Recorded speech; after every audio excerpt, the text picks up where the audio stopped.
This episode is brought to you by Focus Frame Eyewear. If you like the glasses that I have on, make sure you click the link in my bio and go to focusandframeeyewear.com. Use my code Fergie for your discount. Oh my gosh, my mind blew when I'm thinking about it. You're literally looking through the lenses of faith. Jesus. You're literally looking through the lenses of a promise thing. You're literally looking through the lenses of intentional steps. You're literally looking through the lens of like when everything seemed weird and everything seemed wrong and everything had to stop. You're literally looking through that lens of God will make a way. Like you're literally doing that. And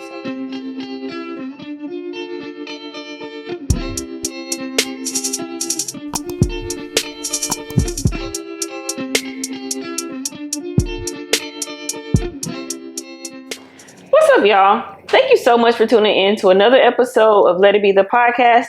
I'm your host, Fergie, and today I have a very special guest with me, Miss Brittney Adams. Brittney, thank you for joining me. thank you so much for having me. I'm really happy to be here and to chat. Girl, all the ups and downs and backs and forths, so I'm just happy that we're able to do this now. Yes. But I want you to introduce yourself. Let us know who you are, where you from, what you be doing on the weekends. Let us know something fun about yourself. And wait, before we get into that, I'll jump right into that. Miss Brittney is the founder and the CEO of Focus and Frame Eyewear. I keep calling it Frame and Focus, but it's Focus and Frame It's Eyewear. okay. Everybody does. And a lot of times people ask me about my glasses, like, where do you get them from? And these are new, and I love them. And they look so good on you. Thank you. They do. I was telling you how, like, I don't like color. Mm-hmm. I like to keep it very clean, very plain. And my best friend was like, you should get these. Just try these. And I was like, okay, let's do them. So thank you. I love my glasses.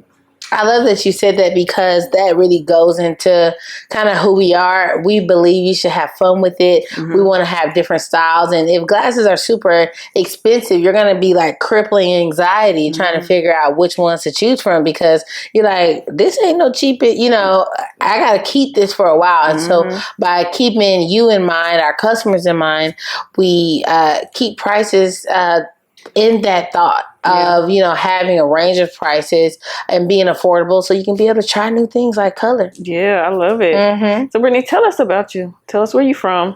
I want to get into the weeds of the glasses, but before we get there, like, how did you get to this point? So let us know who you are. Oh, man. So, should I be looking at you? Should I be looking at the camera? Because I'm just talking with us. Okay, good. So, yeah, honestly, how I started was... Wait, where are you from?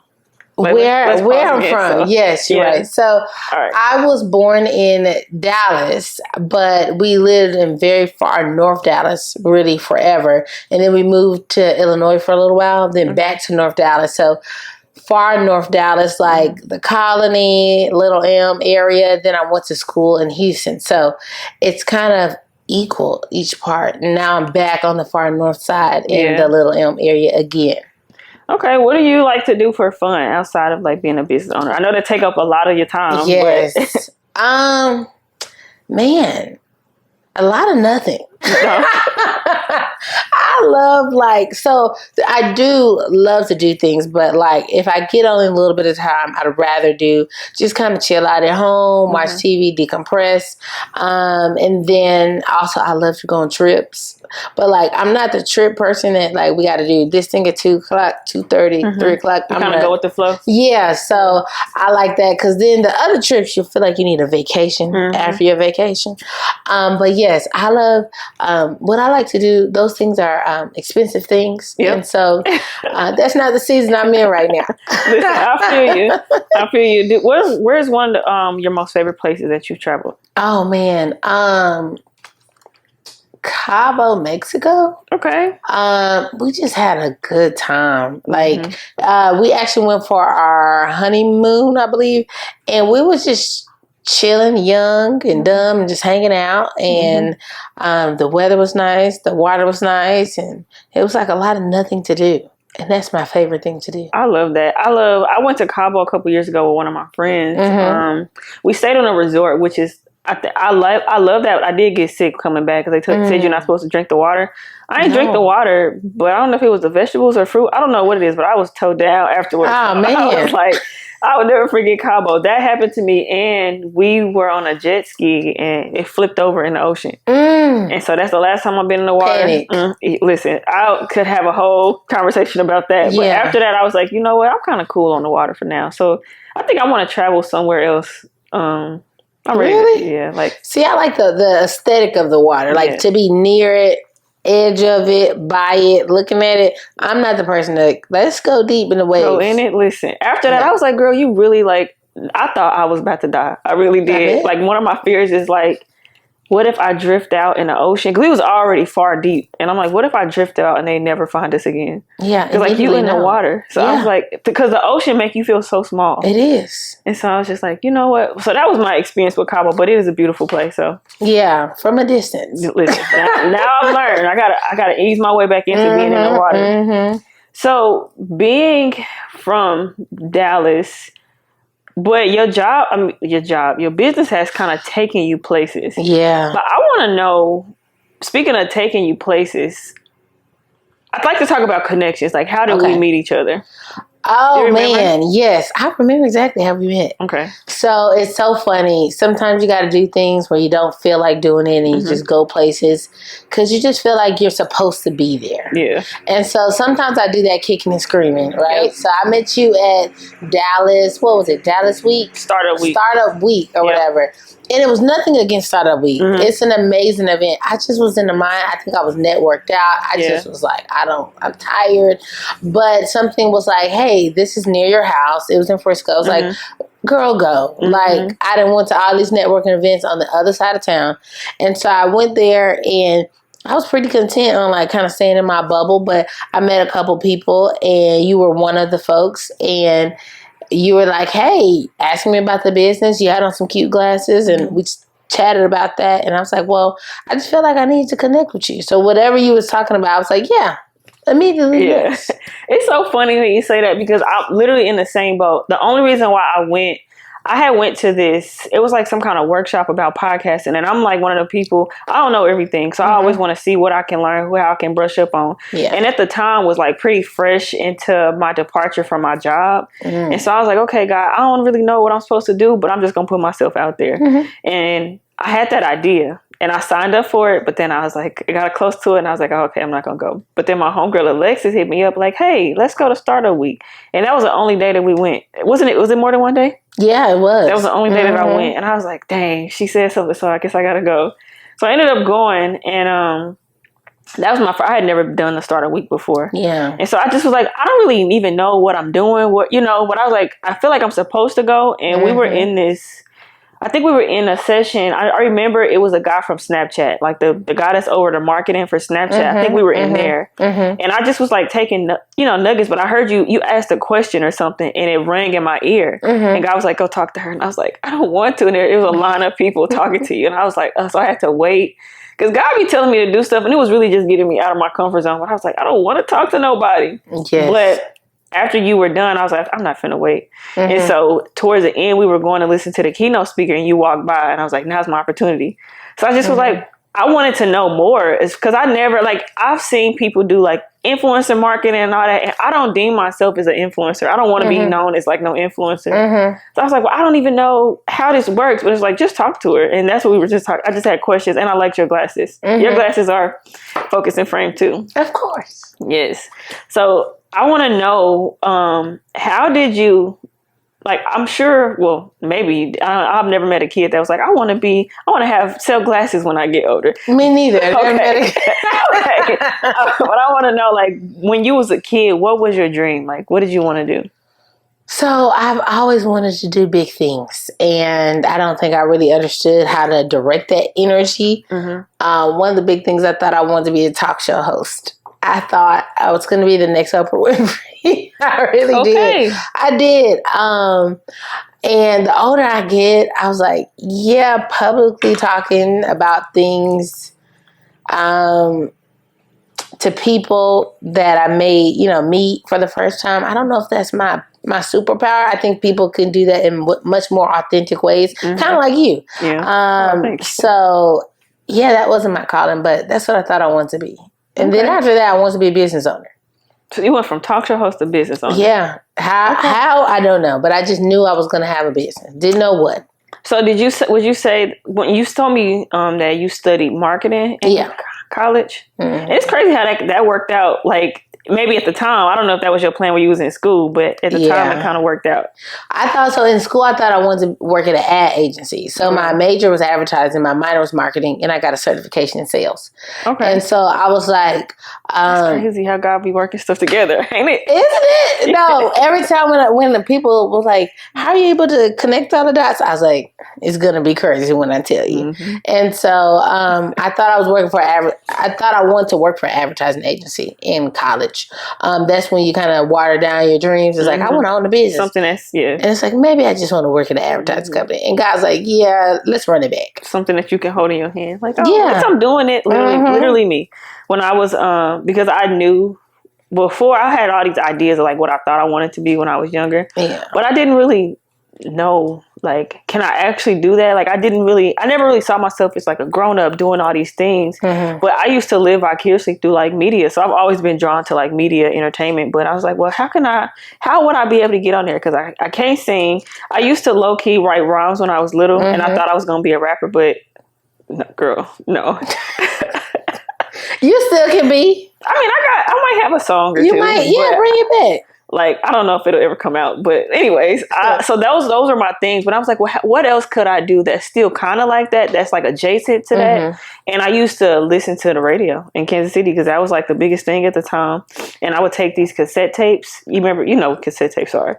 And I would put paper on the bottom so I can record the songs that I liked. That was on the radio, and I would like make my own radio show, and which is so crazy. And so that's so smart. But I didn't know what I was doing. I didn't know that was going to be a thing. You know, I just was like, oh, okay. And life has taken me. I was like, oh, well, when I went to school, I had a minor in broadcast, but my major is PR. And so I was like, I could just be a publicist. I wanted to work for an artist or like a record label or something like that. Girl, and God was like, okay, we're going to see. And it didn't happen, so. Yeah.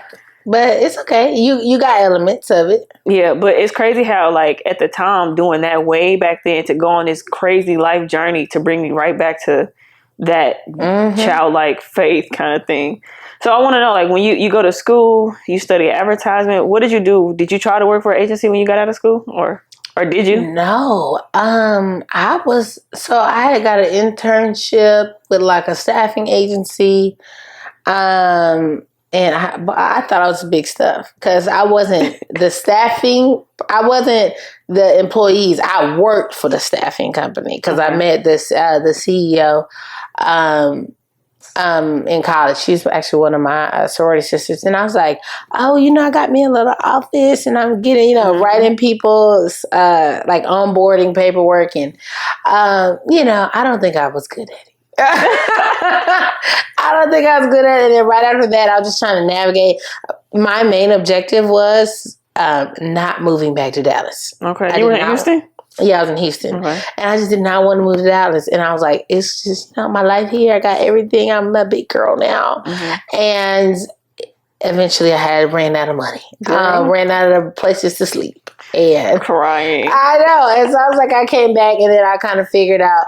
I tipped a couple places. I even worked at like Aldi's grocery store. They make money though. They listen. People be sleeping, and they get to sit down too. I was like, I told somebody that was trying. I was like, don't come at me because I got to sit down, and at that time I got $15 an hour. That's for a grocery store. For a grocery store. And I was like, yes. But eventually after that, I landed where my main job, I stayed there in healthcare for 11 years. I got on through somebody my mom knew at church. Really? It's crazy when I see people like my age to be like, oh, I did this for this amount of time. This is like, God, I got a new job every year. Like, it's okay.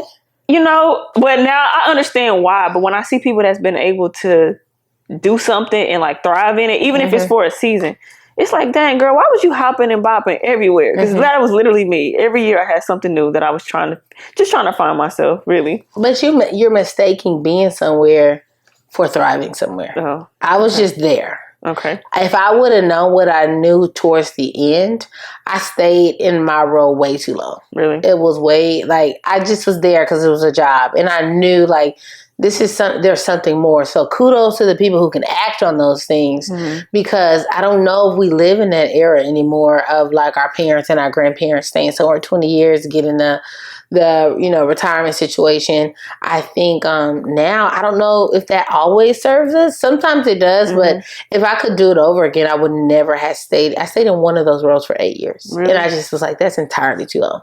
See, what's crazy is, I think when you talk about the older generation, because they made me feel like something wrong with me. Like, why you always got a new job? And I was like, I don't know. Like, it's just, and a lot of times when I would, like, be at a job, it's not because I just up and quit or got fired because I'm just horrible. It was always like the department closed down, this, that, like they rearranging this, or I was on contract here. That was literally my journey. I was looking for, because you know what? I think that as high as I thought of myself at the time, I was like, okay, well, I'm not going to be an artist. I'm not going to be in the music industry. So what can I do? Because when I went to school, I got my degree in PR, but I did pursue radio. So I worked for like a radio station back home. And I worked behind the scene at this big radio station. But then on the side, I had my own radio show on another station. And so I was like, well, I could just always know behind the scenes. You know, like I didn't think that I was enough to be in the front. And so I was like, let me just learn behind the scenes. And so once I was like, you know what, I don't like the perception of this. I didn't like that because it appeared that when you talk about thriving, like it appeared that I was thriving because I had access or because I was doing things. I was depressed and I was crying. I was broke. Okay. And I was like, I don't want people coming up to me. I can't get your mixtape on the radio. I can't pass this. I don't even like that life. And I know some people who thrive with pretending. That ain't me, you know? And so I was like, God, what am I supposed to do? So as high as I thought of myself, like, let me back up. I got an opportunity to work for a big radio station in Houston, because I didn't want to live in Dallas either, girl. Like my dream was Houston. I was like, I'm going to move to Houston. And I was traveling back and forth. I couldn't work. I had a part-time job at a gym, but I couldn't work at the gym because I was always trying to get to Houston. And God finally told me, because when they offered me the role, and I was like, this ain't giving what I thought it was going to give, you know? And that's when I was like, you know what? I could pretend. And at the time is when social media was starting to boom. So I could have made any life that I wanted to. I'm new in Houston, all of that. But I was like, this don't feel right. And the Holy Spirit was like, these are not the plans I have for you. And if you go and you take this, my hand is not on that. And that scared me because I was so depressed. At the time, that was when I was beginning to develop a relationship with God. And so that, you know, in the beginning, I was able to, like, that conviction and able to hear his voice was like so loud. Yeah. I was like, when I felt that, because nothing I was doing was working, I was like, you know what? I give up. So as high as I thought of myself, I was like, I'm just going to use this degree. Like, I ended up, you know, going back home, and then a year later ended up in Dallas. And I was like, God, like, I'm just going to put those broadcast dreams behind me. I'm just going to use my degree. So as high as I thought of myself, I was like, you know what? I'll work in PR. I want to work for a PR firm, a Black agency if possible, working and doing things in the community. And when I got that job, I was like, this ain't giving what I thought it was going to give. But the Holy Spirit showed me, because I was looking, because it was like, why are all these jobs, like, why do I get there and then something happened and I got to leave? I never stayed there longer than a year.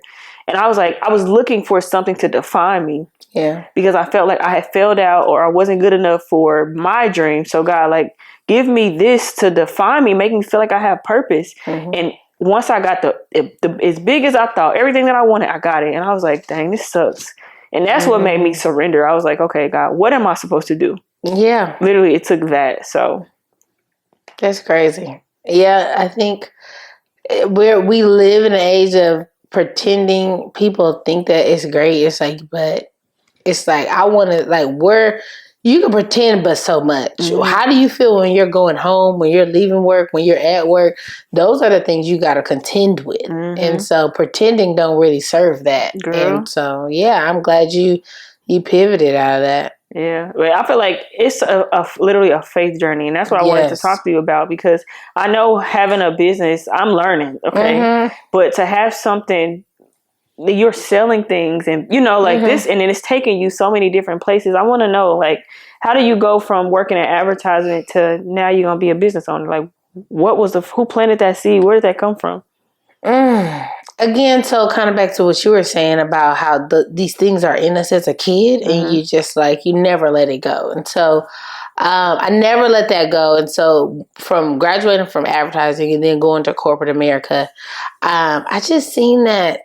I was like, I don't know how this is going to sound. I don't want it to sound bad, pretentious, but like, I knew I was capable of so much more. And I was like, this isn't utilizing my talents the way. Like, I was doing, process driven things. And I'm like, I'm a person that likes to think outside the box in strategy and having conversations and being kind of in those roles. And so towards the end of me being there, I was able to get in a client-facing role a little bit more. And so I started to kind of exercise that muscle of leading meetings and gathering data and making conversations based off that. And so, and then it was, people in those, in that company towards the end was like, hey, they saw something in me. And it was like, you don't have to do this. You need to be doing X, Y, Z. You have a different skill set.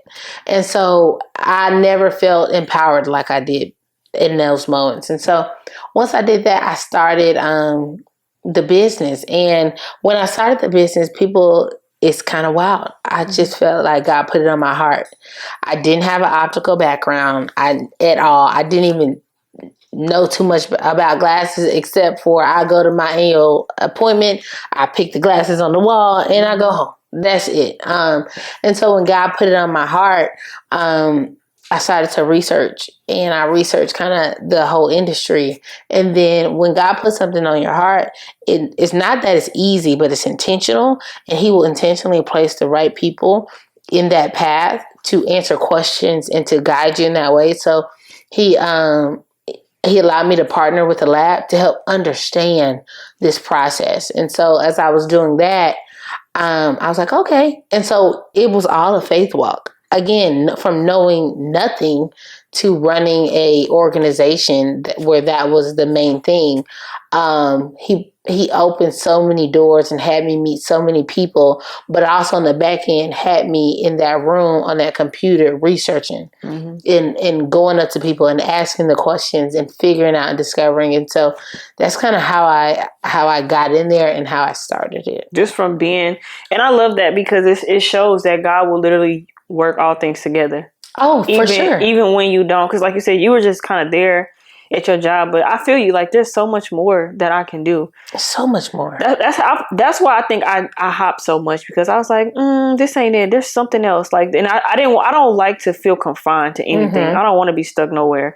And so it's like, well, what else can I try? Well, what else can I try? But now that you say that, like he prepared you along the way for every opportunity. Even you said something about processes and like doing HR onboarding, like this is the same thing regardless of what it looks like right now. He's prepared you for where you're going. You know what I'm saying? And the crazy thing that you're saying that is like, again, right before I left, I was an account executive. So I was flying around places and meeting with people, putting these very extensive, nice presentations. Like the company I work for was huge, so they give you all the assets. But in those moments, I was like, okay, this is what it looks like to show up in this way. Yep. I had all the tools to figure out, boom, boom, boom. And it was like, wow, like everything makes sense in that moment.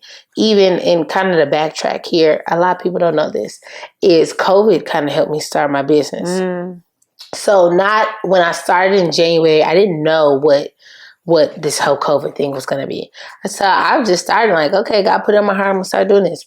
And then I'm an observer by nature. I just love watching and absorbing information. So I see that there's something happening in China and I'm like, oh, what's going on there? And I'm seeing it's more intensified and I'm seeing everybody's wearing these masks. And I'm like, what's going on? Still not here in US yet or that we know of. And I told my husband, I was like, I bet you we're going to start wearing masks. And, he's married to me. So he like, all right, okay, girl. All right. Like, all right, they're there. And I was like, no, I was like, trust me on this. I was like, I think I need to, I was like, the same places where I'm looking for manufacturers for my glasses and all the things. I was like, I bet I can do the same thing for some masks and be above, like be ready when it comes. And he was like, Okay, I was like, just trust me. Just let me get like a little bit. So I got 500 masks before I hit here. And it was like almost instantly, it was like mask is needed. Girl. And I was able to send masks to healthcare workers. My mom worked at a nursing home, helped provide them with masks, and people who had autoimmune disease. And this was all before it got super, people were price gouging and stuff like that. I literally charged like $1 for a mask.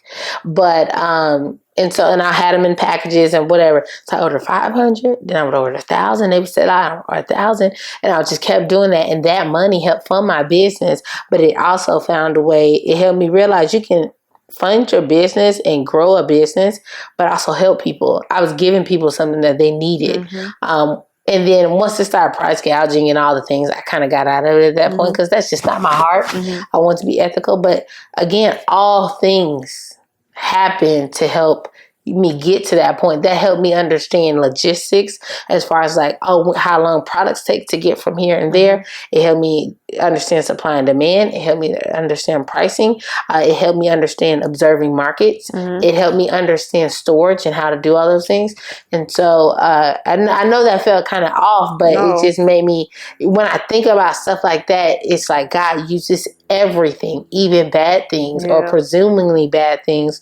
And not to discount it for anybody else, because everybody dealt with COVID. I had COVID, but to be able to use that to help propel where I am now is crazy. Girl, you said so much, and I want to know, like, I feel like COVID was a reset for so many people, and how do I say this? Like, if you had the mind of Christ.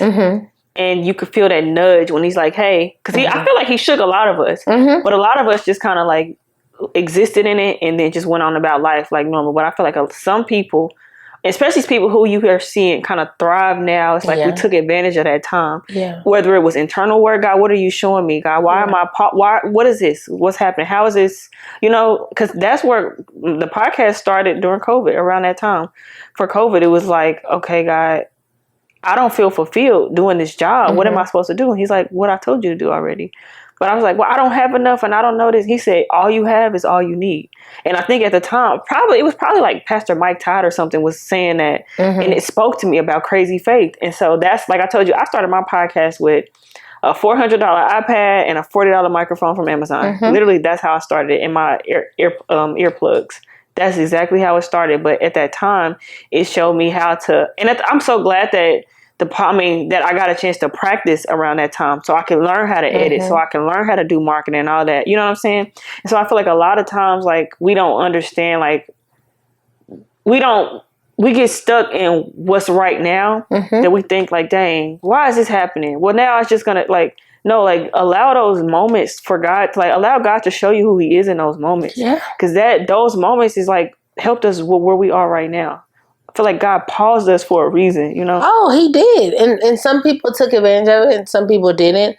And some people argued about it. And you can feel your way, good, bad, all the elements and everything. But in everything, God is in control. And he has us in a place for such a time as this. Yep. And so what COVID did, it opened the wingspan of so many people. With everything going home, it'll, like you said, allow people to pause and say, what is my heart's desire? And how do I surrender that to God?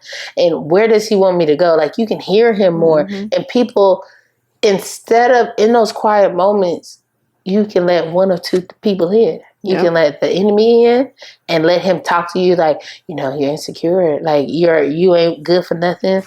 What's going to happen tomorrow? You hungry. Everything is going in shambles. Or you let God in and say, hey, I want to talk to you. Come a little closer. You've been a little far. You've been a little busy. Come back. Let me show you the things that I have for you. And so, that was the beauty in it. And I had COVID. And when I had COVID, I had it with, pneumonia, and it was old school COVID. Yeah, so it wasn't towards the end. It was when you was in the 14 days solid, and the enemy, for sure, came in and was attacking me. And after a while, I'm like, okay, I couldn't breathe for a while. Then I started feeling better. Then I was like, okay, cool, I can just sit here, whatever. But the enemy is like in your head. You're lonely. Nobody loves you. I couldn't see my family or anything. And that was a lie. Mm-hmm. And COVID showed me how important community was. Oof. Same. It showed the world how important community was. But whether you heed to that or not, it's one thing. But to what you're saying, it's just like in those reset moments, in those hard times, in those difficult times, in those unknowing times, what voice you going to listen to? Mm-hmm. That's good. What voice do you hear? Because we don't understand how, like, our mind is our biggest enemy. You know what I'm saying? Yeah. Like, because if that's why, like, guarding your gates, what are you reading? What are you feeding yourself? Around that time is when I started to shed so many things that I was just in, like, even from music, the music that I listened to and stuff that I watched, it was just like, this is not help. It's not conducive to me. I wanted to, like, make myself better around that time, you know? And so that made me just get more serious about what I wanted out of my life, because of to see how the world changed just like that. Yeah. And I didn't like that feeling of being, it's like, I don't want to be, how do I say this? Like, the way that they were doing with I don't even want to say the word, but, you know, like, get this, the vaccines and all this stuff, like, the way that they were doing it was like, do this or else. Like, you're dependent on this or else. And I didn't like that feeling. So I'm like, God, like, I want to be dependent on you, God. Like, help me not be, quote unquote, a slave, because that's how I felt, like, slave to my job. Like, I can't do this. And the way I felt so confined and restricted, I was like, God, there has to be more for me, because this feeling, I was like, So whatever it is that we're created, because we can see how, like, man has their own plans, but it's God's purpose that really prevails. And I feel like COVID really showed us that, because you think that you got it all figured out, you know what's going to happen, you can do all these things. Well, this box works for me, and God came and shut all of that down. Actually, you're not going to get up and go. You're going to stay, you're going to work from home now. Like, the way he showed me how everything changes, when it really opened up my eyes. But it takes a person of faith to get there. Yeah. And I want to know, like, did you grow up in faith? How? Because you sanctified, child. So. No. Sanctification is a process. It is a process. I'm very much in that process. We all in the process, girl. No, but because you speak so much about faith, and I want to know, like, what was that like? Did you grow up in faith? How did you? Because it's so hard. One of my favorite things that I love to talk, and I know this is probably something that I asked you, like, as an entrepreneur, like, what does it feel like to have a thought become a reality? Like, I got your glasses on, and it's something that was in your mind. That is, like, I love to see people who follow through with a passion. So what do that feel like? Like, how did you come into faith, for one? It's just all we ever knew. Okay. I don't think as a kid you don't really think about it in the way you do now, but from your parents. Were you raised in church? Okay. My mom bringing me in. We was at church. See, Monday to Monday. See, that's why I say sanctified, because you got that oil on you. It's always been there. But it's just like, but I wasn't always happy to be there. But I think I will say, from an early age, there's a lot of people that poured into me and was like, you can articulate something. God speaks to you, or it's on your life in a way that is different from a child of my age. And I always heard that, and I was like, okay, but you know, I still like doing my ratchet things, you know, because you're a kid. But I'm seeing that in my own daughter now. Like, she's still a kid, but the way she is just like, God is my North Star, even more than me, it just blows my mind. But I think even if you don't feel that connection early, just being a person that to bring other people to church. Just come. I never pressure people, like, because that's how I was raised. Just come with me. Just hear it. And even if it doesn't sink in, you heard it. Because now, all the times that my mom brought me to church, in my older days, I'd be like, oh, dots are connected. They didn't connect then, but they connect now. And the faith, and remembering the faith that she had and has, is really what I'm like, wow, like, God, you carried her through all of that. She had 4 kids. Well, of course, my dad, my dad was there, and he was working. He started going to church a little bit later on in life. So it was her and 4 kids up and down church all the time, and my grandmother before she passed away.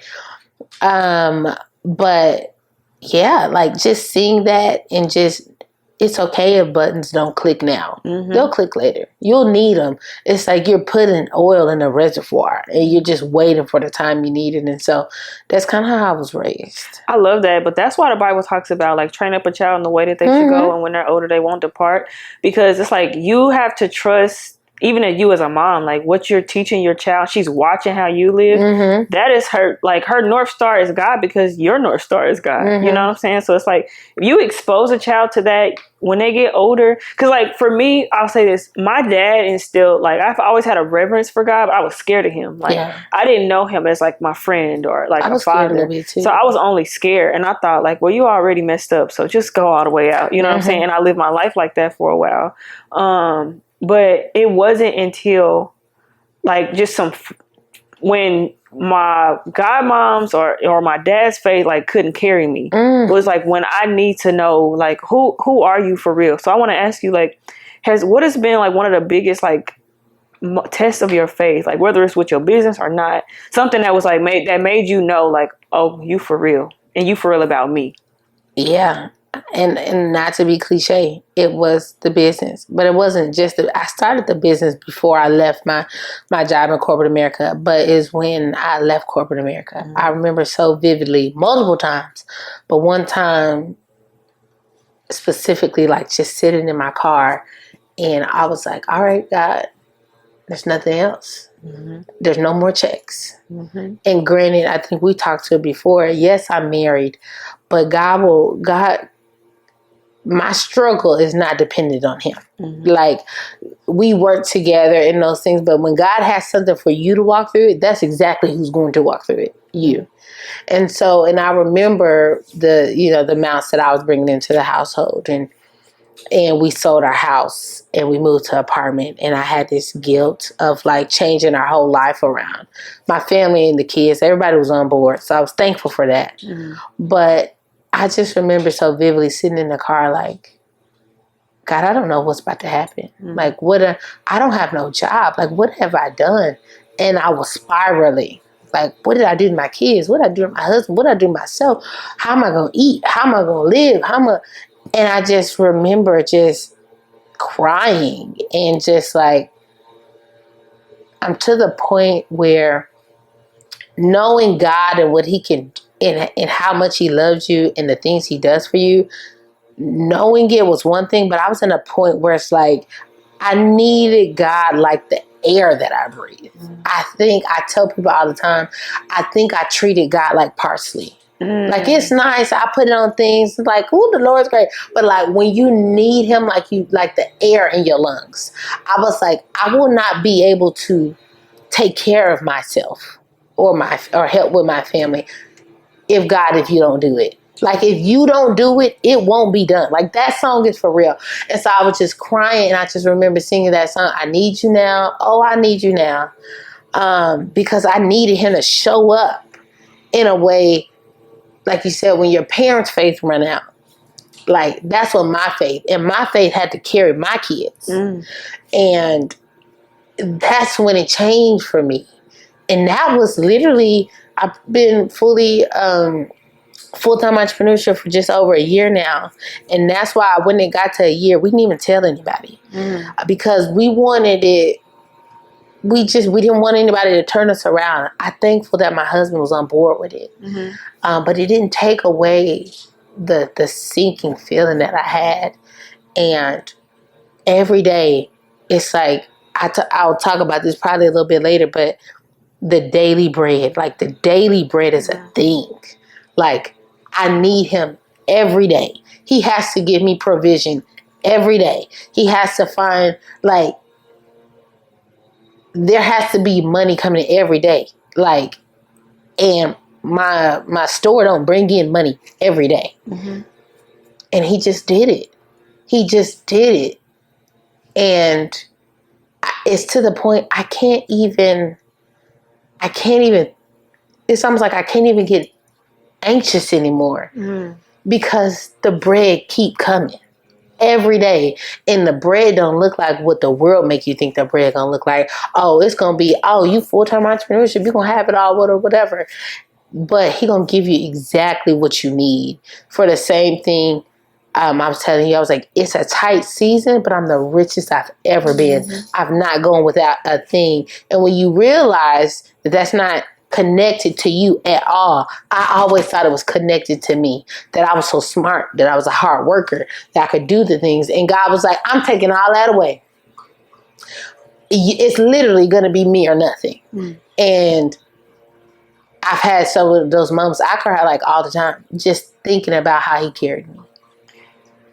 Whoa, child, girl, you said something that I want to go back to, because we've talked about this before, but I love that you said that, like, when God has something for you to walk through, only you can walk through it. Because we were just saying earlier about how, like, just in my singleness, right? Like, it's like, God, like, I'm trusting you, but it's hard to trust you when I don't know. Like, at least if I was married, I wouldn't have to come home and do this by myself. You know, like, you got a fallback plan. Like, you ain't responsible for everything. Like, when you got a partner. And when you said that to me the other day, I was just like, man, I needed to hear that, because a lot of times I was saying earlier, like, how single people be looking at the married people like, oh, you got this, you got that. And married people be looking at the single people like, oh, you got this, you got that. So it's just like, be where you are. You know what I'm saying? And like you said, like, if God has something that he want to teach you, you the one that's gonna be taught. Nobody else gonna be able to catch that blow for you but you. You know what I'm saying? Nobody. Like, and to your point is, I remember thinking, like, if I wasn't married, if I didn't have a kid, I could, I could just sleep on people's couches and make my dream happen. I could eat peanut butter and jelly sandwiches. I could do all those things. And that's what I thought. I wouldn't have to take my kid and change her to school. I wouldn't have to do those things. And it's like, yeah, no, that's just not how it works. And so you just, like you said, there's a struggle and a blessing on both sides. And what God has for you to walk through, you're going to walk through it. Now, I don't want to minimize having a husband that is on board. I'm so thankful for that. The warfare that happens in your mind and your spirit don't happen outside of you. And so I love that we talked about that. And I just really wish, more people could see both ways. The enemy will want you to, that little thought that you have, if I had somebody else, he'd be like, yeah, if you had somebody else, and look at all these people, all this, and you'll start seeing all these triggers and getting lower and lower. And then same with me. Look at all these, all my friends have all these, they have their homes and their kids are going to these schools and they have all these things. And I was like, I want that. And it's like, but I'm putting in you a new thing. Yeah. Like, I have something for you now. You're going to listen to me, or you're going to let the enemy be like, you could just go back to work and get a 6-figure job. You can do this. It's like, no. But the biggest blessing that I am for it is, it's like, and me and my husband did talk about this. It's like, it rained. And it rains for us often. But our kids never get wet. That be the thing. When my daughter be like, we is rich, I be like, okay. Like, I'm accepting it now because she's not lying. We are rich. We have everything we need. But, like, being in a place that you can have the rain come but not let your family get wet, or even in a season of singleness, the rain is coming, but you're still having provision every day. Maybe it's not a steak dinner, but you ate. You slept. You can walk outside your house and nobody will know the difference. We don't even see the blessing in that. Man, that's so... Girl, I love that you even said that, because you think about, like, that when the Bible talks about the birds, they know they're going to eat every day. Every day. Daily bread. God is going to provide. So how much more would he care about you? How much more does he want to see you have everything that you need? Aren't you more important than the birds in the sky? You know what I'm saying? To him. And so, like, when you said that to me, it really helped me put things into perspective. When you told me, you was like, this is the richest that you ever been. I adopted that. Like, I feel like that gave me another boost, because I think about not even rich in money, but rich in time, rich in clarity. Like, I've never had, like, my provision that I've once known is gone, but I got way more than I need. And now it's even like, okay, God, like, I'm learning, and I talked about this in another episode, but, like, learning to be content. Because we look at the monetary thing, it's like, well, that's why in comparison, being a thief of joy, you don't need to look at what nobody else got. Like, can you be content with what has you? Because if your possessions have you, then that means God don't have you. And that's what, like, that was one of my biggest fears. So it's like in this sanctification process that God is allowing me to experience, to become more like him, to become more dependent on him and not on my own doing, my own works. Because a lot of times we make ourselves an idol because we think that we're gonna be. I'm my own provider, and that was me. That's why God has come for me in the way that He has in this season. Because it's like, well, God, I can walk by faith and have my own security. And He's just like, girl, can you? Because like the thing is, people say like, I do got faith in you, God. It's like, show me. And that's what I feel like God is like, let's put the money where the mouth is. Show me how much faith you got. Because if for somebody to take that leap, to somebody that, like, you got a family to support, because you're right, it's not, I mean, I don't want to lose what I got, but if all else fails, I got somebody's couch I can go sleep on. You know what I'm saying? So it's like, God, thank you and that's why I start my days with gratitude now, because sometimes we get focused on what we don't have. It's like, what do you have? I got my own home. I ain't got no roaches crawling around in here. I ain't got no fish to nobody, but I'm just saying, like, I have everything that I need. I'm in a clean place. I'm in a safe place. You know what I'm saying? Like, and I remember how it was when I started. And so that going back to that space of gratitude, like, God, thank you. I have more than what I need. I have so much more than what I need. I got food. I thank God for the little things. I got clothes to wear. I can go outside and walk my dog. I was telling you the story about how they told me my dog was going to have to get his leg amputated. We be outside walking, hiking, and all kind of stuff. So it's like, when I've changed my perspective to looking at like what I don't have, it's like, look at what you do have. You are the richest that I am the richest that I've ever been. Richest even in favor in relationships. Like, God has used this time of stillness to connect me with people who I don't even think I would be able to get to the next level of my journey if I had not had this time of freedom.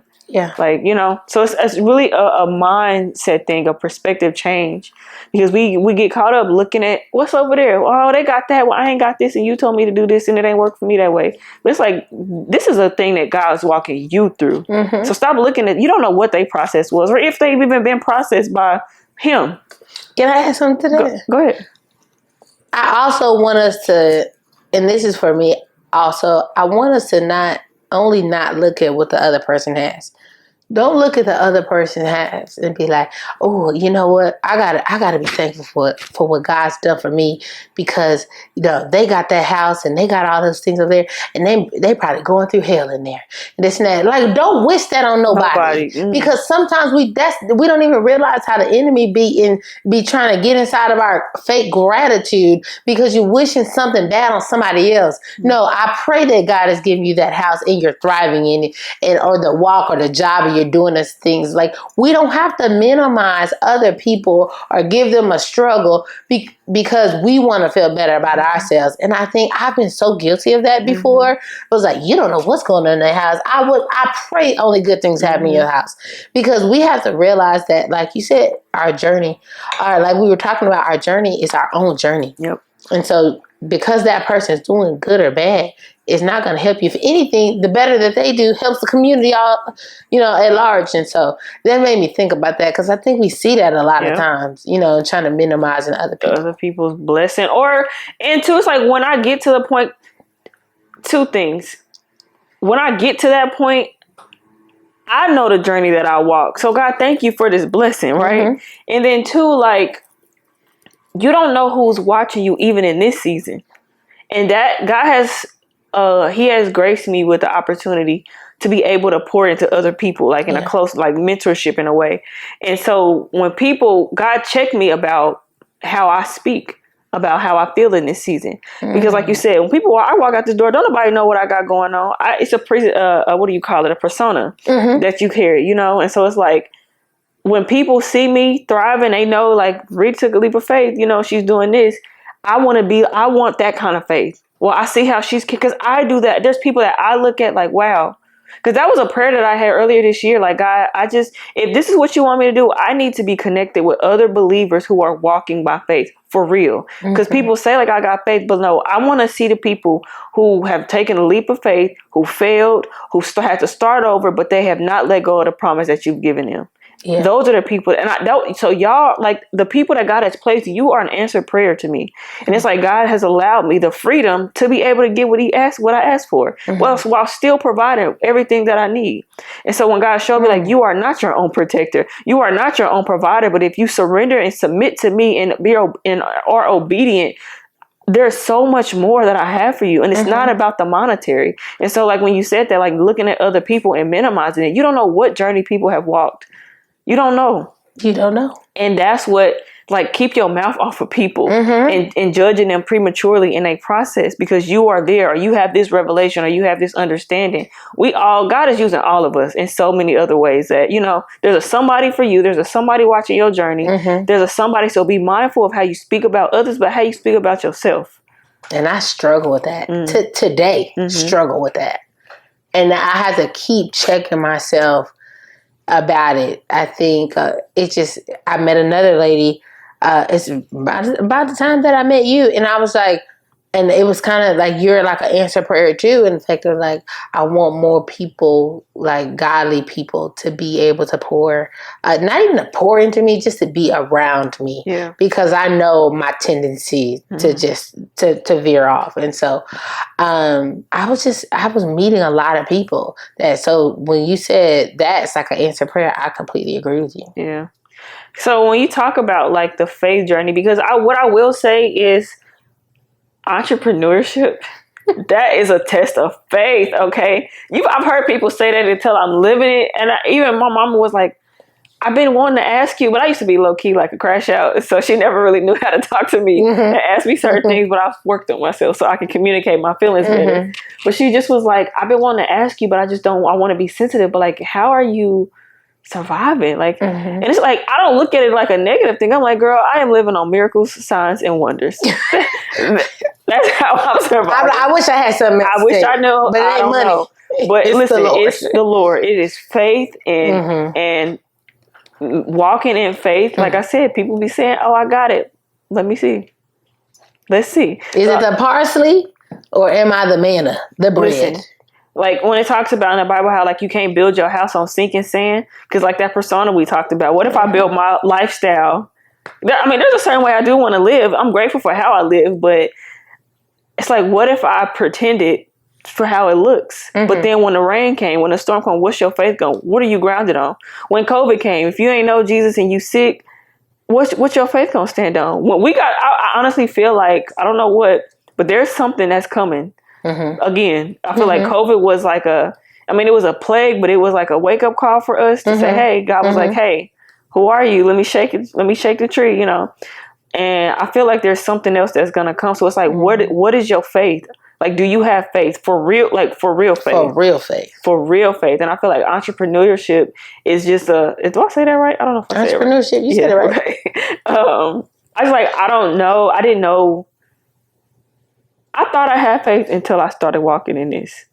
I'll say that. Like, learning how much your faith can grow. Because I know some people who, if they lost their job, they would probably have a heart attack and die. Because that's how they know how to survive. But it's like, but when I'm trusting on that daily bread, how, like, my faith is being perfected along the way. And there's people that I meet who are also walking that same path. It's like, oh, they can do it.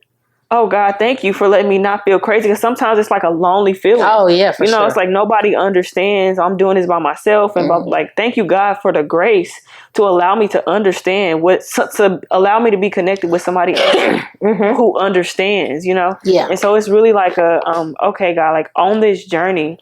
And this is why I think that, like, kindness and being open-minded and, like, really, honestly, I would say, like, working on yourself so you can see yourself how God does. So that way you can see his people like he needs you. Because entrepreneurship is not about the business. And sometimes we feel like, oh, okay, well, it's because I got this brand, this product. And it's like, where's your heart posture too? It's like, why are you doing this because you want to be rich, or are you doing this because you want to advance the kingdom? Because that's ultimately, like, God gives us things, but when you are a believer, we all got one mission. One mission, one purpose. Your assignment on how you do that looks different. Can be different. So how would you say that entrepreneurship has changed you? Oh, man. So just building my faith, right? So I was telling you, I was like, I got something to tell you. Yes. We just got back from doing Afro Tech, and it was really good. And my faith before Brittney, the less faith version, was like, we gotta have X, Y, and Z in order. Boom, boom, boom, boom, boom, boom. And we gotta execute. I gotta know this. And basically, when you was talking about crashing out, I'd be basically crashing out if somebody give me what I needed to know. Like, I need this. Oh, you don't hear me? Okay, I'm gonna call your mama. And it's like, and I'm gonna ask her. And I'm like, how you get my mama number? Kind of thing. I'm gonna make it happen. And then, and I would also be full of anxiousness before, like, I don't know how this is going to work. We got to figure this out, blah, blah, blah. And when I tell you, I was like that for a second, and then I switched. I switched to an attitude of gratitude. Because, and in switching to an attitude of gratitude, I was like, you know what? I'm thankful I get this opportunity. Well, I've been wishing for this and praying for this, and thank the Lord and whatever. And so when I changed my reposition my heart, that's when the warfare starts to come on in. It's like, oh, you're grateful. I liked when you was frustrated and pissed off and ready to fight. But so since you over here, okay, we got something. So I started not feeling good. And I was like, that's weird. Right before Afro Tech. Right before. Like stomach cramping. Okay. I don't know if this is TMI. If it's TMI, you can take it out. I'm crying. I got my cycle. Okay. And I hadn't got it in a long time because, there's medicines for that. And so I'm like, I haven't had these cramping feelings in like a year. But why now? So I'm having it and I'm just not feeling good. Then all of a sudden my sinuses started mixing up. And I was like, I don't feel good. But I was like, okay, just keep going. It's like, keep walking. And so I get there. I didn't really know where I was going, all the information. And I just was like, okay, we're going to figure it out. Did I get there? The area didn't look like what I thought the area was going to look like. It was Afro Tech in Austin or Houston? It was in Houston. Okay. And I was like, how are we going to make this work? And my husband, he couldn't come. I didn't know who I was going to have work and all these things. I was like, I'm just figure it out. So I get there, I start to set up. Two of my line sisters were able to come help me a little bit, but then they had some other things they had to do, so they couldn't stay long, but it's okay. And even driving up, I was like, I don't know who I'm going to have help me work. I didn't have nobody. Charles, he was going to help me, but he couldn't come to like almost midday on Friday. I need to get through all day Thursday and maybe a little bit on Friday morning. And I was like, I don't know what I'm going to do, but I'm just driving, listening to my music, podcasts, whatever. This regular Brittney would have been like going crazy right now. And people like, you got somebody? No? I was like, I'm figured out. It's going to work out. I don't know how. Even if it's just me, it'll work out. And so then I made a post and I was like, hey, if anybody, I put it on my close friends. If anybody's looking to work, I'm being Houston. I need somebody from this time to this time. I was like, okay, cool. Left it alone, driving. Then I get Charles, his line brother's wife, who's also my friend, her line sister. She was like, hey, my line sister would be good for that. She's interested in it. And I was like, okay, cool. She can work the beginning shift. I was like, okay, great. And I was like, hey, I'm going to call her when I get there. I'm setting up. I didn't get to call her till Wednesday night. She's supposed to be working Thursday morning. And she was like, we got on the same team, on the same, wavelength or whatever. And so the next day, when I tell you, she just came in the ground running. She knew, she picked up everything. She had the personality. It wasn't hard to teach her. I found out she used to work at a sunglass company. And I was like, oh, wow, whatever. And I was like, okay, great. And I was like, thank you. Like, I'm so happy she's here. Found out her current job, she is in PR. She owns her own PR firm. Okay. And so then and then we chatted, and then she had introduced me to some people while I was there, and was like, talk to this person. I was able to do an interview and make some connections through her. then another line sister was like, hey, I can work later on that night. Later on when she gets done, I was like, okay, great. I was like, thanks. So now I got all the help that I needed that day. I got all of the people to work that I needed that I didn't have it. And I was like, thankfully, because I had somebody else who said that they could possibly do it, but then they end up not being able to do it. And so even in that, I was like, wow. It was like, just go. Yes. I just went. Woo. And I had nobody. And God provided the provision. And he was just like, don't worry about what the enemy put in you, just go. And I could have gotten a better person. And it was like, I'm not only going to do it for you, I'm going to do it way better than the way that you even thought. I'm going to partner you with somebody who can actually help connect you with other people that you would never have done. Like, we're talking about like a person you barely even know going to come in and do these things. And I was like, wow. And it just worked. And we were so busy. I met so many incredible people, including the founder. But then the night before and then the next night, I felt sick. Every night, it was like clockwork. I poured out empty, and then I started feeling bad. Like, my body's hurting from just working so much, moving all the stuff in and out. And I just was sick. Like, I couldn't breathe through my nose. I'm coughing. I'm just like, I can't get any sleep. And I was like, keep going. The next day, woke up. I was like, go again. My line sister who was there the first day, she was like, hey, I can come for the second day a couple hours before Charles get there. Had nobody. Got people. He came. We're working. I'm starting to lose my voice at this point. But I'm still working. And then that night, it was the worst night of it all. I couldn't explain how sick I felt. But it's like, during the day when I had to work, I worked. But at night, that's when the warfare came in. And I just was like, I told Charles, like, I don't know how I'm going to get up and do the next day. I was like, I just feel like trash. I don't know how I'm going to do this. And I was to the point where I started crying.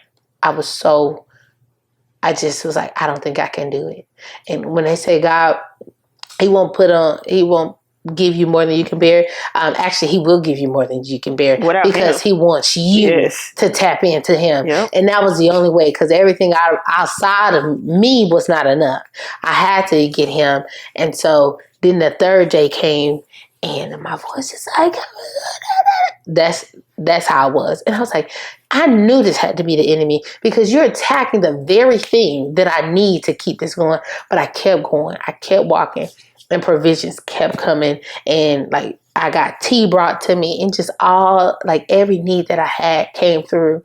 And when I tell you, we left there with it was our second largest event of the year. And the seeds I was being able to make and the people I was being able to network with to partner in my business, it was like, this is why the enemy was trying to stop me. And so that's when I'm talking about that, is the faith was keep going. Like, the bread gonna come every day. But every day it came, I still had to walk it out. I'm still fighting through sickness every day, and making sure to do it and show up in a way that's not off-putting to customers. It wasn't me show up, woe is me. Mm-hmm. No, I'm showing up as empowered, even though I don't feel good. Mm-hmm. And so I think that was a big testimony of what faith looks like. Some people think faith is like, God gonna do it, everything is gonna be good. No, faith is God is gonna do it in spite of if I'm being attacked, if I don't feel good, if all these things is not working out. That's what faith is. We have made faith like this beautiful, it's a beautiful thing, but it's like a cookie cutter thing. It's like, God's going to work it out and he's going to give me everything I need. No, he's not going to give you everything you need in that moment. He's going to make all the things work for your good in that moment. And that's what happened. And it didn't negate the fight I still had to do. And so there's a fight and a faith, but I still rested in him. And so to just come off of that, it's just been mind blowing. I wish I could go into all the aspects, the little nuanced things of like how he showed up, but my mind was blown, and it was in the best way. Man, that is empowering me, girl. I'm sitting here like trying to stay in it. That encourages me because, like you said, faith without works is dead, mm-hmm. And so it's like faith is even though there's a storm, God is still going to give me the provision that I need to get through the storm. Not that he's going to take it away. And a lot of times we say like, oh, okay, God, I trust you. Oh, okay, I'm going to do this. But then the inconveniences come, or the setbacks come, or now I'm waiting to hear from this person. And now, so let me just, no, faith is trusting that as like I said, your voice is a lamp to my feet and a light unto my path. Like as you walk, God will illuminate. He'll give you what you need as you walk. And a lot of times we'll let our inconveniences be like, you know what? I tried. It's my reason to stop. It's my reason to stop. Though I walk through the valley of the shadow of death. It don't say, oh, it was all peaches and cream. We said walking through that valley. And sometimes people, I think too, with the gospel that is taught, and the influencers and things, it's like, well, this, if it's easy, that means it's God, because it's too hard. That can't be God. Like, no, that is God. Because like when you go through those hard moments, it allows God to be God. You know, when you realize like, I'm not God because I can't do this. If it was easy, if it was easy, you wouldn't need God. You wouldn't need him. You know, so it's like when you say like lean, like when the Bible tells us not to lean onto our own understanding, girl, like the older that I get and the further that I go out in my faith, it's like scripture just comes alive. Yeah. Because it's like, oh, that's what this means. It's like one thing to read it, but when you live it, when you live by faith, where it's like, God, I don't know. This is hard. I want to quit, but I trust you. I don't know how this is going to work out, but I trust you're going to make a way up. I'm inconvenienced here up. And that's why you got to have a heart that is surrendered, because when you need to say you're going your own way and God's like, actually, I need you to pivot. I need you to call this person. Like you got to be able to be obedient to the voice of God, because a lot of times, like when we walk in faith and we do a thing because we know God called us to do it, but then we'll lean on our own understanding. And then it's like, God's like, I didn't tell you to do that. I did not tell you to do that. This is what I said. And if the answer is wait, then wait. And trust that when it's needed, because he'll never give us more than what we need. He never really does. You know what I'm saying? And if he does, it's for a reason, you know? Yeah. And so learning that, like, girl, when I tell you this faith walk, I thought that me taking a leap of faith to move to Dallas, it was big. It was crazy. I ain't know nobody here, but I learned that was just the beginning. I thought that like, oh, I'm going to jump and life's just going to be so much better. It's like, girl, actually, you're going to be stripped down. You're going to be broken of yourself so that God can rebuild you for his kingdom. And that's exactly what has happened. And I think that that's where he wants us to be. That's where he wants us all to be. Man, I love that. You bless me, girl, because even in this, the inconveniences, even now, sometimes like what I'm trying to like learn what I'm supposed to be doing, I'll be like, man, I'm overwhelmed, then I do nothing. It's like, that's not what he told me to do. And I do that a lot. Too. Like, you know what? And I start to think of like, God will give me like a vision, because it's like, I'm all the way out here. Cause like, even if I was to go back to work, I wouldn't even know what to do.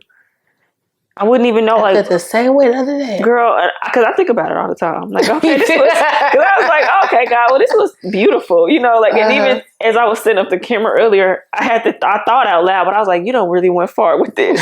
I just had that revelation, like, girl, this one went way further. Like you into deep. Listen, literally, that's how I was thinking. Like, as soon as I hit record, I was like, wow, we out here. Yeah. And it's like raw. I'm so far deep into this that it's just like, well, even if I wanted to unravel or go backwards, I'm scared of the consequences, for one. I mean, God ain't forcing me, you know, but it's like, look at what God has done so far. And that gives, just even as you sharing that gives me the faith, because you don't know, how do I say this? You just don't know what's on the other side if we keep pursuing him. And I feel like sometimes when we look at people that we admire, it's like, well, they got this. Well, they only own because they know this person, or they have favor in this way. But it's like, no, you don't know the journey that people have walked. I was watching Pastor Stephanie E.K.'s interview with Pastor, well, he don't want to be Pastor Tim, but Tim Ross, The Basement. We talked about that, his episode. Is that because I watched the older episode with them. Is this a new episode? I think it must have came out within the last couple of weeks. Okay, never mind. But I admire Pastor Stephanie E.K. She is like I was attracted to her message because her sense of humor is just like mine in a way. And so that has always drawn me to her. But I learned so much biblical knowledge from her.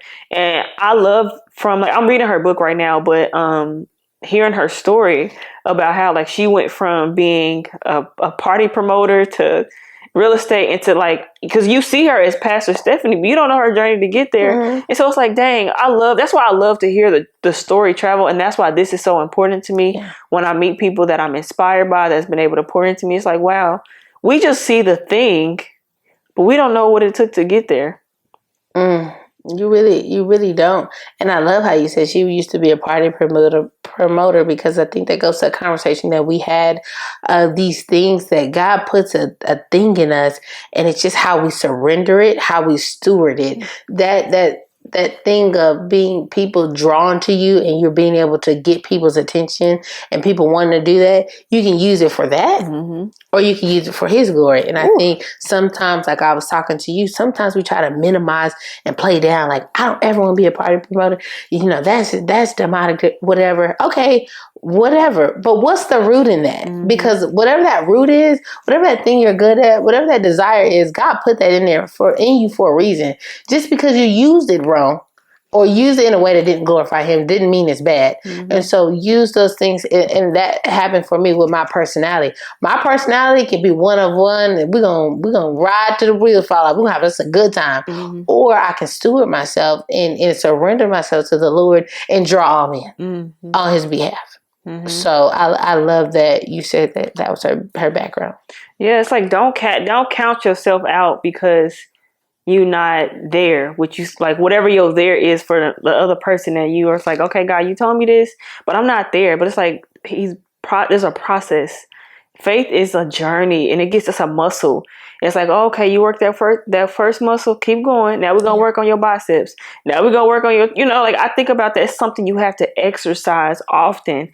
And even like when you think you arrived somewhere, there's somewhere else for you to go. There's something else for you to do. I want to ask you, with Focus and Frame, what is something that has like blown your mind, like outside of Afro Tech? Like, wow, God, I can't believe that I get to do this. Every day. Every day I think about what a blessing this is. A blessing that every day I can decide what I'm going to do. Now, do I steward my time well all the time? Not necessarily. And I'm working on that. It's a process.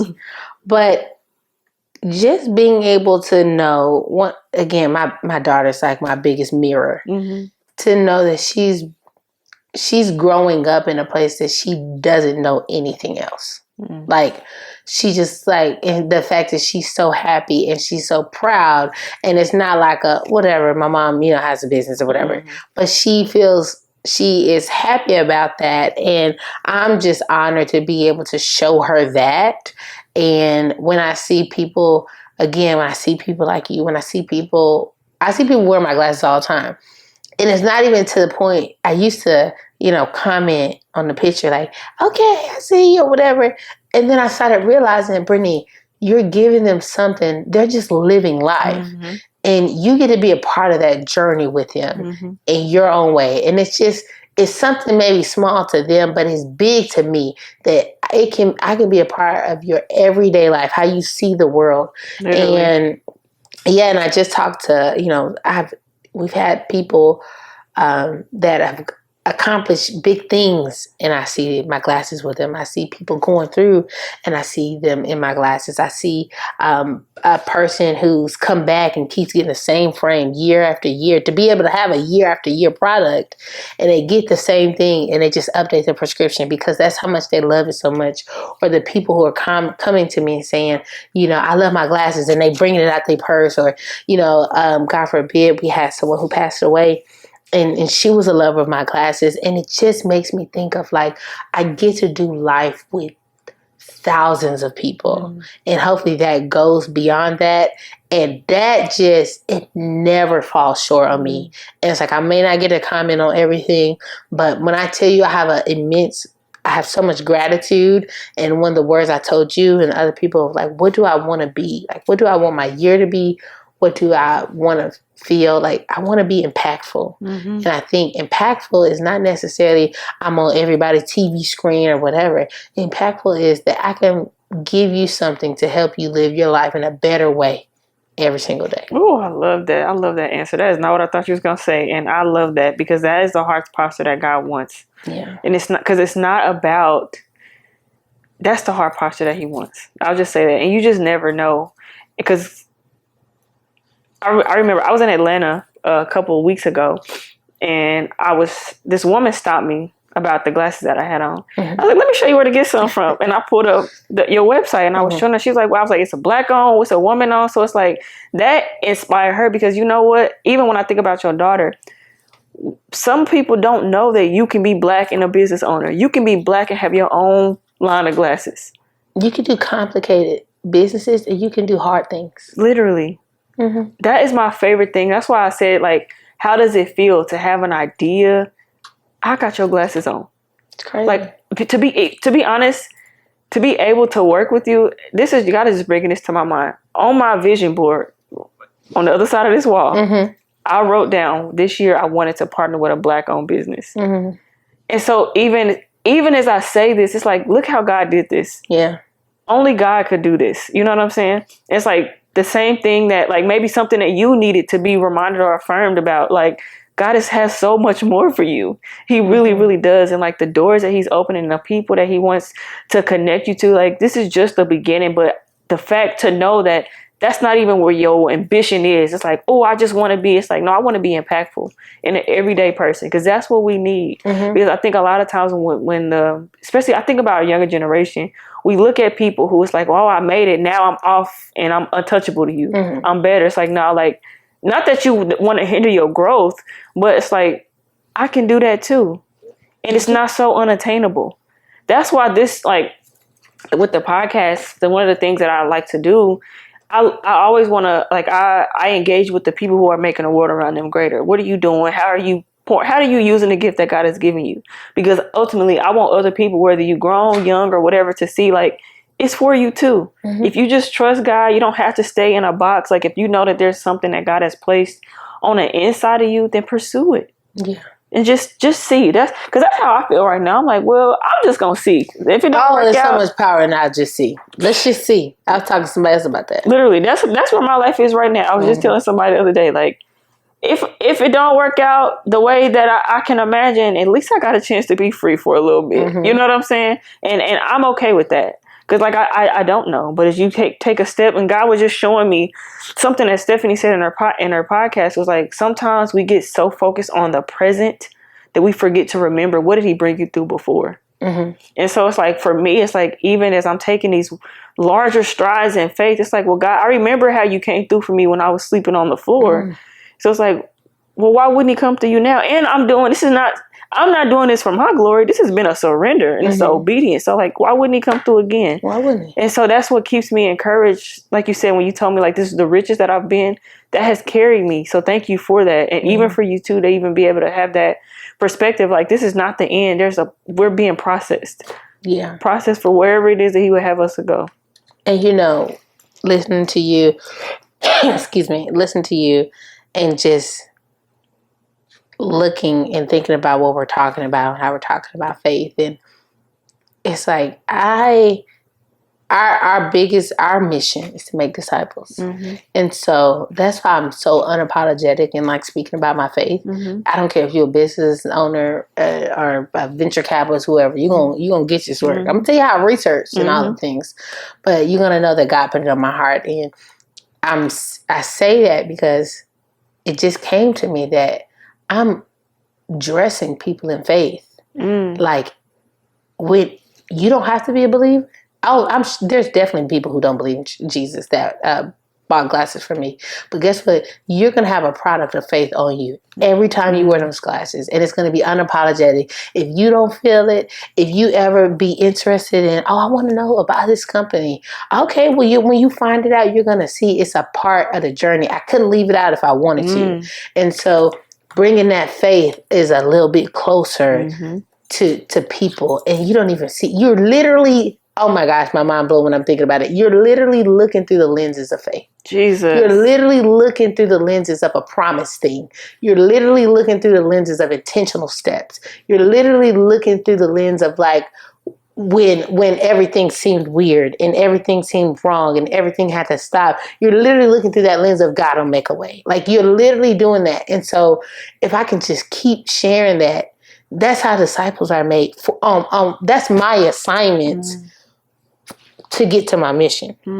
And so I think I want somebody to feel that, and that'd be my greatest hope, that even if something, when God said he uses all things, even if something as little as a pair of glasses, that if that brings somebody closer to Christ and let them know who he is by just, learn about a company, learn about the founder, learn that, how did the glasses get on my face?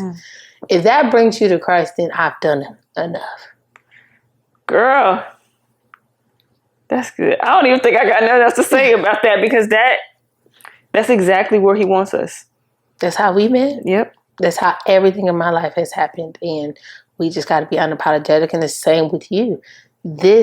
You're going to be able to bring people that can talk to faith and to talk to Christ in a way that maybe they haven't heard about it in different ways. You know, I think we're in a space where business owners are a little bit more vocal about their faith, but that hadn't always been the case. And even when I'm looking at things in the podcast space, this wasn't like a thing. And so we have the same mission, but different assignments. And so I love how we can just integrate our faith and bring people closer to Christ in one way or another. I see now how I'd be like, everybody will have a chance to know him before they die. Yeah. Because he's everywhere. Oof. Oof. Every time when you get to thinking, like, this is about me, it is not about you. This is about him. I just want to be where he wants me. That's my prayer every day. God, put me in the right place at the right time or on the right timeline. Whoever needs to hear. That's why we're like not getting caught up on the things that the world would deem to validate you. It's like, because in my mind, when I wrote that down on my vision board, like, oh, I want to work with a Black-owned business. But it's like, I'm not an influencer, or I don't have enough. It's like, God will bring you to the thing. Like, he knows the desires of your heart, but then he's so gracious that he will bring me to somebody else who's encouraged my faith. Who's encouraged me to keep pursuing the God thing. Don't stop. Because the God thing is the only thing. That's it. Brittney, that was so good. I want to know, I got a couple questions for you before we head out. If there was somebody who you feel like maybe like they got an idea, they know that there's something that's more for them, but they don't know where to start, what would you tell a person that is like kind of like how you were? Like, there's got to be more. What would you tell somebody to encourage them to pursue the God thing? Keep walking. And when you're walking, be intentionally walking.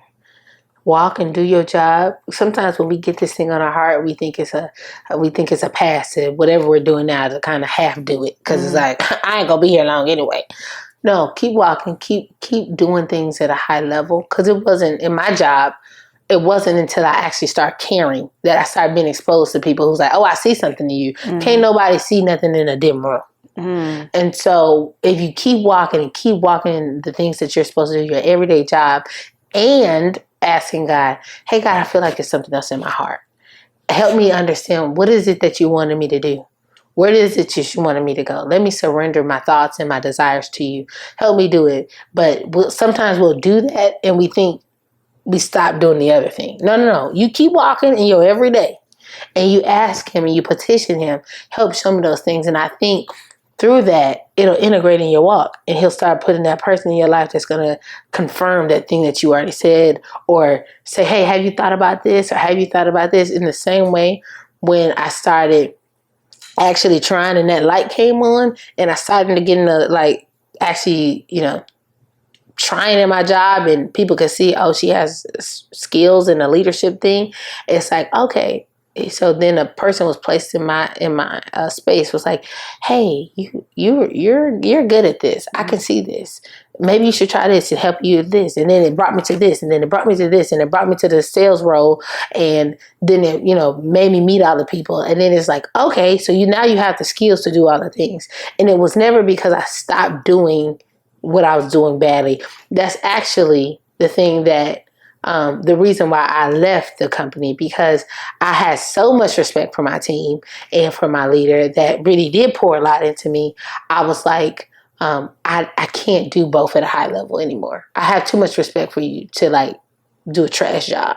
And that was a little scary because he was like, all right, he was nice to me. He gave me extra time. He gave me, 30 days to figure it out, as opposed to like 2 weeks or fire me immediately. And I had to be, even with that being scary, I was grateful because he didn't have to do that. Mm-hmm. And the same people that poured into me, especially in the last days of my job, have purchased glasses for me today. Mm. And it's just like, I think that's what you got to do. If you're thinking about you have this big thing, don't water down what your current assignment is, because in that it will be revealed where you go. Mm-hmm. And the last thing you want to do is burn bridges. That's what I was going to say. That will prevent you from getting to where you need to go. Mm-hmm.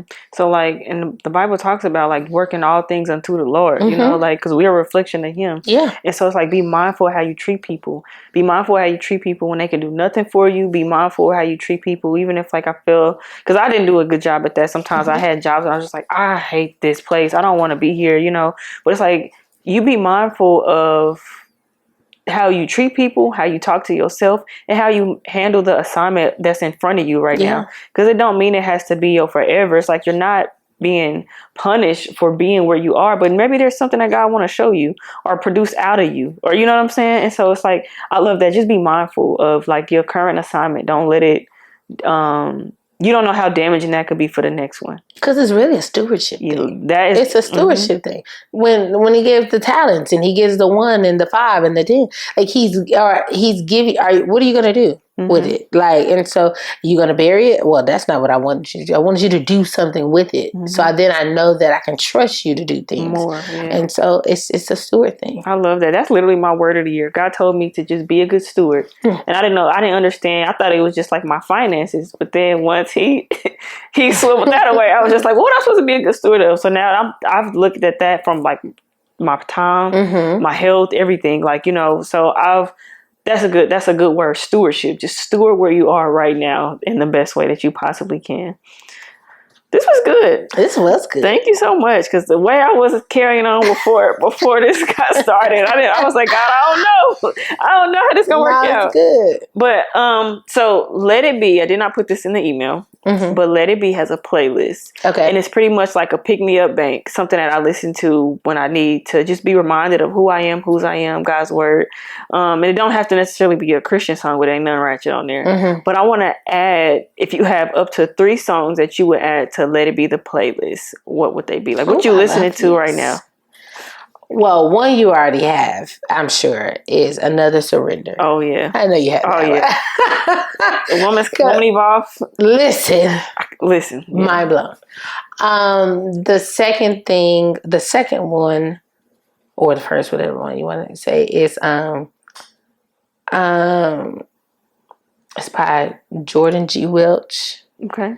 I think it's called Open My Eyes, or Open. I'm not going to even attempt to sing it. I wouldn't dare have you lose people viewers. I think it's called Open My Eyes. Okay. But Jordan G. Welch, she's just amazing.